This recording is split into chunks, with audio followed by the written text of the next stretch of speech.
Let me remind you guys, I'm going to put this prior to the video. This spraying insecticide and fungicide, it's for entertainment purposes only. Take everything I say with a grain of salt. I'm not always perfect. I make mistakes, but so you should read your own on your own and find out what the best thing to do is. Hey guys, Fix It John here. I just wanted to show you what I have going on here in my yard. I'm getting a fungus and it's a gray leaf spot, and I just want to show you guys how to identify gray leaf spot in Saint Augustine lawns. Looks like it's getting withered out a little bit, especially over here where it's in the shade. What causes gray leaf spot is high humidity, heat, and too much water on your lawn. See these little gray lesions in there? That's what you call gray leaf spot. It won't kill it outright, but it'll wither it to where it will not spread out. And they're just all over. It's not thriving like it should. It's not as devastating as a brown patch.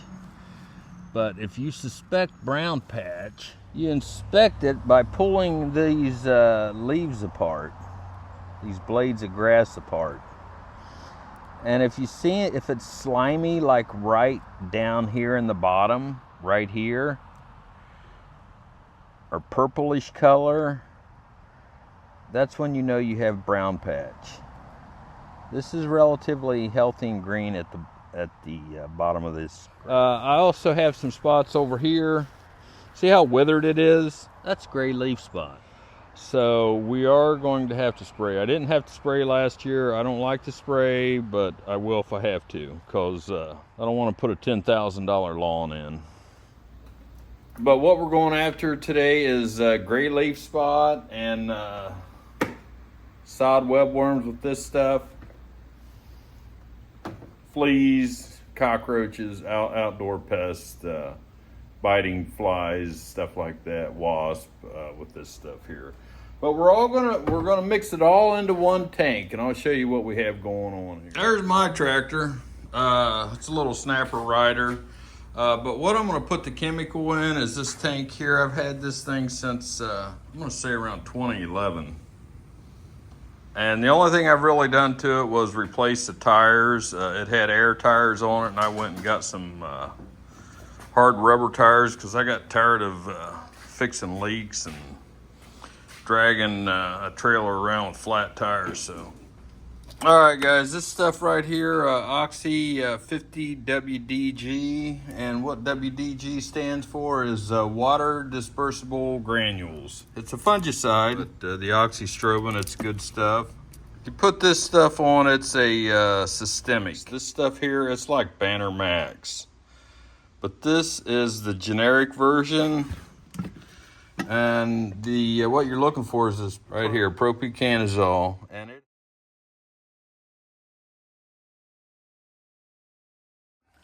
this stuff is what farmers would use. Also professional sprayers. Yeah. This stuff will last me forever. Like last year, I didn't even spray last year for fungus. I did spray for sod webworms, and I used this stuff. This is pretty good stuff, but the only bad downfall of this stuff is it really stinks. I mean, I have to keep it outside in a container because it'll stink up this whole garage with the lid on it. This bifenthrin, it's called Bifen. It's actually bifenthrin if you look at the ingredients. This is a topical insecticide. Oh, this Acephate, it is systemic also. The Propiconazole is systemic. This insecticide here is systemic. We're going after sod webworms with that, if I haven't already mentioned it. Bifenthrin, I like this stuff. It's really cheap. You can use it indoors, outdoors, in your kitchen. Just about anywhere it's approved to use. This will kill fleas, flies, wasps, stuff like that. This is a topical insecticide, so use that with that and you're golden. I mean, you're gonna kill what's not eating the grass with this stuff. You're gonna kill what's eating the grass with that stuff. All right, guys, the first thing I like to do is fill this tank halfway up with water. A little over halfway. All right, you guys, you want it masked. You want long sleeve shirts on and pants preferably. You don't want any of this crap splashing up in your eyes. Pair of rubber gloves. You don't want this stuff getting on your skin or on your mucous membranes. So I've already got water in here. I hope you can see that. It's a little over halfway full. And what I like to start with is this 50 WDG, water dissolvable granules. Any water dissolvable granules you want to go first. The liquids you can go after. This one here calls from 0.2 to 0.4 ounces per 1,000 square feet. Just shake it here. That's about an ounce right there. 4, 8, 12. Next one I'm going to put in there is the Acephate, because it's a water-soluble granule. 4 ounces for 15 gallons of water is how I have this written down, and I got it from the label. So I write it on the carton, the bottle, so I don't have to look it up every time. So we're going to put 4 ounces in. That's about 5 ounces.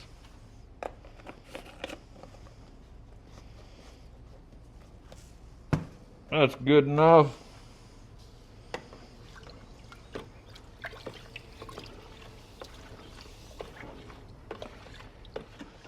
Oh yeah, this Propiconazole, I believe it also has a growth regulator in it too. So you put this stuff down, it'll help cure the fungus, and it'll also green up your grass right away too. Start making it grow again. It's really good stuff. This is quite a bit cheaper, way cheaper than this stuff here, the Oxy.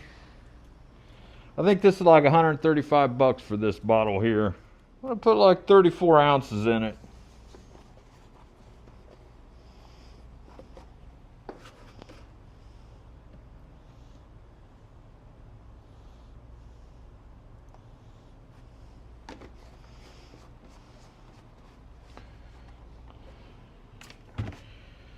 There's 30 ounces.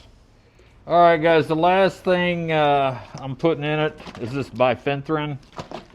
And I have written on here 1 ounce per gallon. That's a 15-gallon tank out there, so we're going to put 15 ounces in it. 1 ounce per gallon.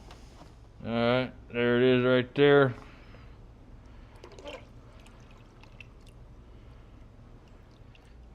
All these chemicals here are compatible, guys.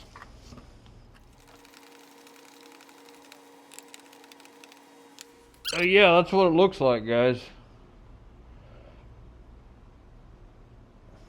All right, and before I mix it in the tank, I like to turn the sprinkler on.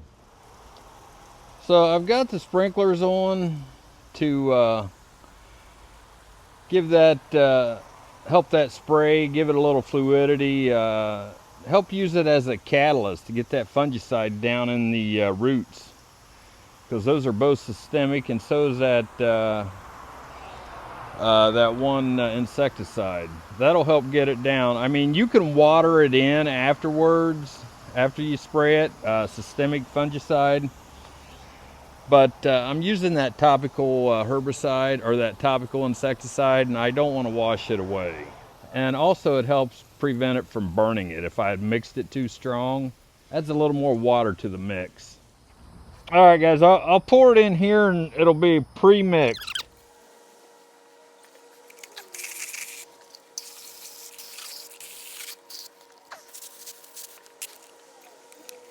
Might help.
All right, guys, and be sure you rinse off your equipment before you return it back to the garage and put it away.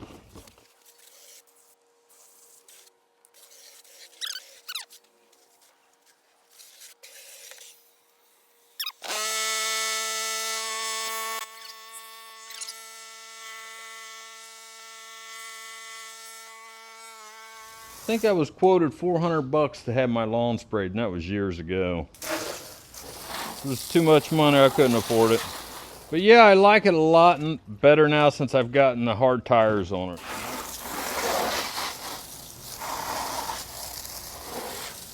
All right, guys, it's been 1 week since I've sprayed it. And my lens is fogging up here. It's still a little yellow. It's coming back. We've had unusual weather here due to climate change. Here in Central Florida, we've had rain every day. And it's typically dry as a desert. It's coming back, but this weather's not doing it any good. But it's going away. You can see it healing up there. There's a new sprig coming up with no gray leaf spot on it. But yeah, we still have the disease, and it may take a couple weeks, especially with all this rain we have. There's some gray leaf spot there still. So yeah, all that should have grown out by now. Fresh shoot. Well, there's a few of them in here that have fresh shoots. But yeah, and see how that one's a little darker green there, that fresh shoot there, and how the gray leaf spot has yellowed the old stuff out. So it's been 14 days, and I want to show you what that Propiconazole has done. It has healed it up, but it's still not completely healed up. The Propiconazole, as of today, is probably no longer effective. So I'm going to turn the camera around and show you what we got going on. We had a storm here today. I already cleaned my yard up. Unusual for this time of year, a tropical storm. It's early August, so it's climate change. I'm 60 years old, and I've never seen a storm come through here like that. So I don't see any more gray leaf spot, but let's take a close up here. This is the front yard. There's a little bit of gray leaf spot. I forgot to mention to you guys, it has rained every day since I have applied that Propiconazole. There's some gray leaf spot right there. But that Azoxy it'll work for another 14 days. It's good for 28 days. Oh yeah, guys, I want to mention that it is hot and humid here. Storm went through, and just never seen this type of weather. We're still getting bands of showers that come through. But let me show you this. Let me show you the backyard here. All right, guys, you see this new shoot here? That look nice, pretty and green there. Right there. Right there. You can see we still have gray leaf spot. So does it look better than it did? I think so. All right, guys, Fix It John. Today is the 28th day of when I've sprayed. Let's take a look at this lawn out here and see what it looks like. It's a little dry. It hasn't rained in the last probably week or so. I've had to turn sprinklers back on. All right, there it is, guys. You can see it's dried out a little bit, but I bet there's no gray leaf spot in there anymore. Today's the last day of that oxystrobin to be effective. This is what you want. You want to let your grass dry out a little bit so the fungus will die off. But let's get in here and get a good close-up here. They all look relatively good. There's one right there with some gray leaf spot in it. Right there. Let's move in on that one. Right there it is. But for the most part, there's not any gray leaf spot in there. I think that chemical has done its job. It would have done a lot better if it was a little drier out, not so humid. Looks pretty good. This was a little thin here. Guys, Fix It John. It's just picked one. Let me know what you guys think. Do you guys use chemicals in your lawn? Do you spray for fungus, or do you have it done? Let me know what kind of chemical you use, if you do use anything. Remember, this is Fix It John. Moving on to the next project.